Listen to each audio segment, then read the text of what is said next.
you guys? It's Mick. So, as you can see earlier, as I showed earlier, kakatapos ko lang mag-pack. And now, I'm off to school since 3 p.m. yung pasok ko and it's already 2. And I have a 30 minutes biyahe. So, let's go.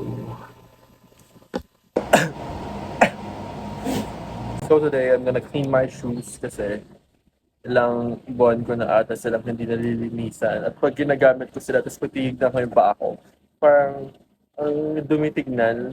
Kahapon, dapat mag-vlog ako sa school. Pero sa sobrang init, nainis ako. So, hindi ko na natuloy.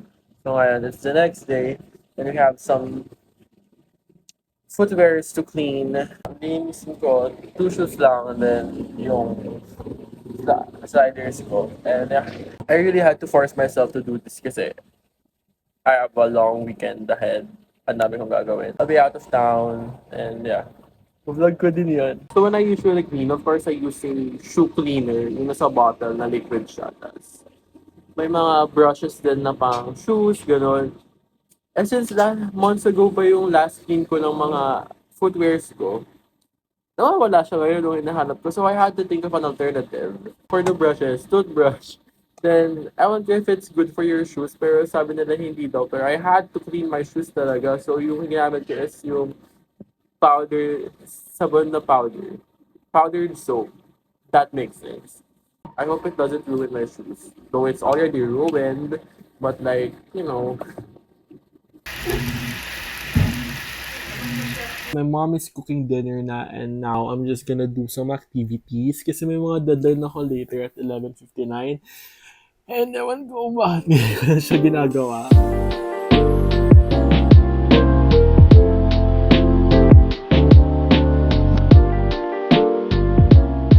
So if you're wondering what is this for, this is the mic that my sister got me nung Pasko because siya yung nakabunot sa akin. And tell me if kamusta yung audio when I'm using this mic kasi if maganda, I'm gonna be using it always.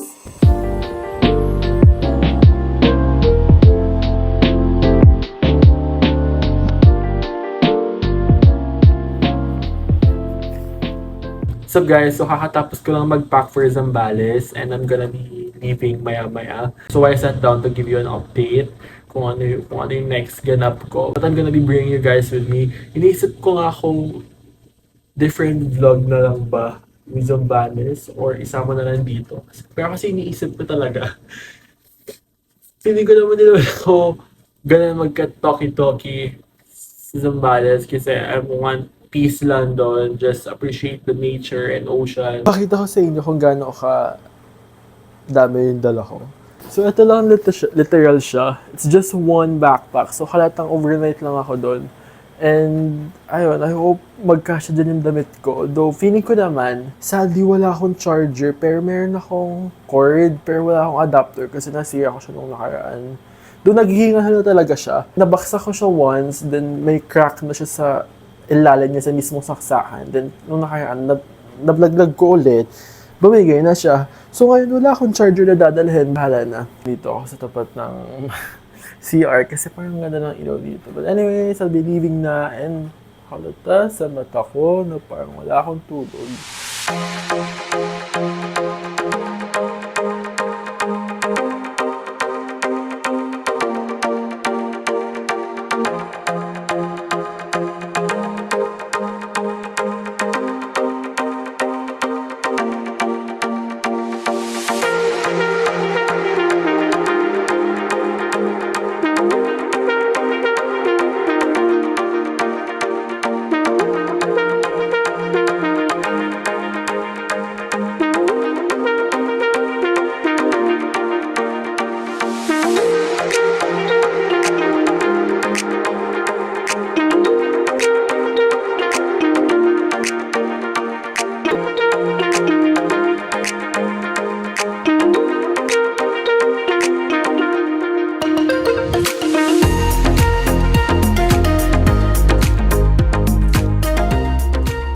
So now we're playing.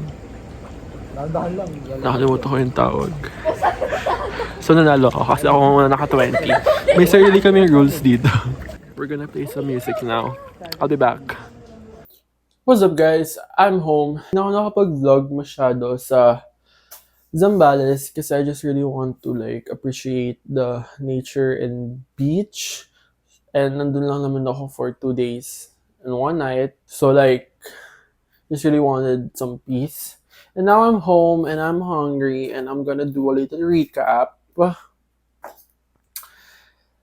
Ang dami kasi nangyari kagabi. Like, my phone, nalaglag siya sa swimming pool and I'm so thankful na hindi siya nasira. Nasala ko kasi siya agad. Pero nalublob talaga siya sa pool. Naglaro kasi kami ng halapan ng barya. Then, ang tagal na namin hinahanap yung 25 cents kasi meron kaming 2 peso and 25 cents. Tapos yung 25 cents, hindi namin na siya mahanap. Ang tagal na namin naghahanap na ikot na namin yung buong swimming pool. Wala talaga. So like I said, I'm gonna use my phone, I'm gonna use my flashlight para mahanap siya. Then habang hinahanap ko, di ko napansin na nasasawsaw ko na pala siya. Nasasawsaw ko na pala yung phone ko sa pool. Yun yung una. Then sabi ko, fuck it. I'm gonna put my phone sa tabi. Hayaan ko na yung 25 cents kasi baka mapano pa yung phone ko. After nun, a few minutes later, nalaglag na yung phone ko sa swimming pool mismo. Tapos buti na sala siya ng kasama ko. And thank God talaga na hindi siya sira. Though nung una, yung audio ko parang sabog. So I had to search like a water basta yun. May shortcut sa iPhones yung water ejector na yun. Then, nilabas sa lahat ng tubig from my speaker.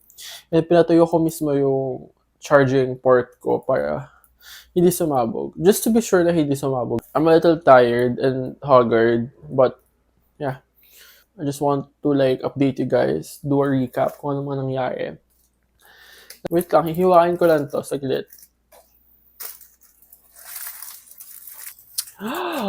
Syrup. Nakita ko lang to sa ref namin and I'm gonna eat it. Sorry na lang sa may-ari nito. Parang baho niya. Anyways, ano bang kwento ko kanina? Fudge, I forgot. Nakalimutan ko. Ayun. So, tomorrow wala daw akong pasok until Tuesday or Wednesday kasi may transport strike. So, lahat ng classes ko, online class. So, ayun. Ewan ko anong mangyayari sa vlog na to kasi I wanna do like a vlog na parang my life recently. Tapos, wala pa masyadong ganap. And it's just me talking and talking and talking. But I hope you guys like really know me from this vlog. Now, this is gonna be my first vlog.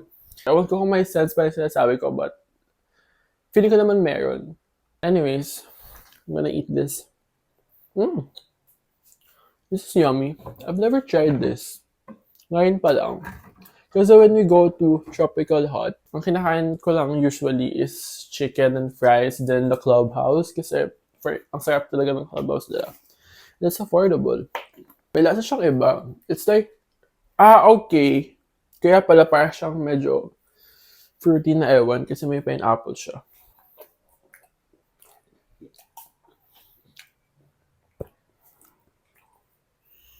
I'm gonna sleep after this siguro. Yun lang. I'll see you when I see you guys.